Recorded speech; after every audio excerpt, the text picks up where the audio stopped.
There was a spike in COVID cases from the Delta variant, and the city of Lincoln had a mask mandate in place in all indoor spaces.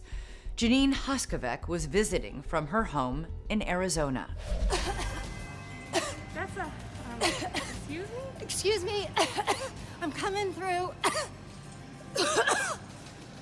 The woman taking the video, who chose to remain anonymous, was shopping with her daughter when Hoskovec approached her. The mother stated that Hoskovec asked them why they were wearing masks and began coughing toward them.